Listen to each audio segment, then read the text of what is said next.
Hello guys, good afternoon po sa inyong lahat. Magandang gabi na rin po sa mga kababayan natin OFW dyan.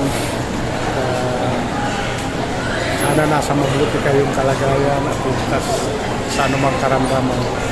So this afternoon, nandito ako ngayon po sa Terminal 3 para samahan po ang misis ko na pabalik po ng Singapore. Ayan po. Ayan po ang misis ko, pabalik ng Singapore. Wow! Ito yung, kayo ba yatin naghatid lang? Ah? Naghatid lang? Wow! Puntang New Zealand! Pamangkin namin. Layo-layo ko palang biyahe nila. Swerte sila New Zealand. So, napakagandang lugar na yan, New Zealand. Yan po.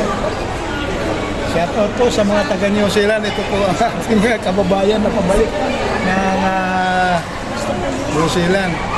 Sana maging maganda ang biyahe. Yan po. Meron po tayong mga kababayan na babalik na po sila sa kanilang work.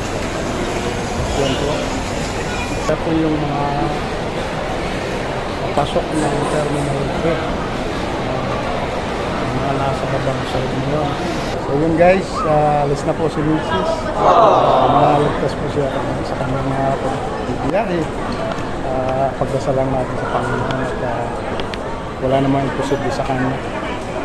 Sana mag-ingat iwasay ang kanyang biyahe. Wala nang anumang nangyayari.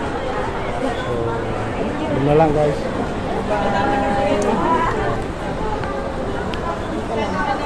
Ingat na lang. So yun guys, ayun, bawal na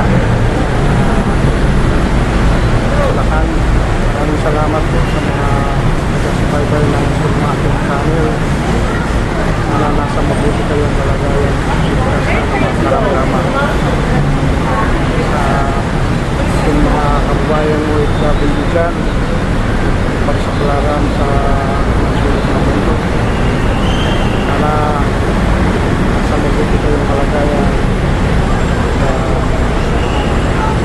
walang anumang karamdaman. Maraming salamat po. God bless po sa inyo lahat. Yan po ang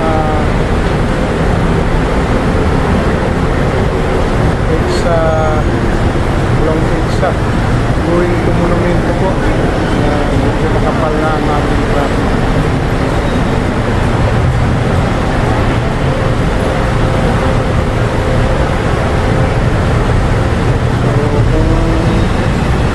Monumento po kayo, mas mahal kung kaya going to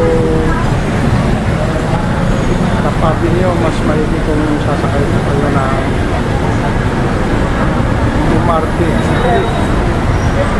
para sa kabilis po ng inyong biyahe.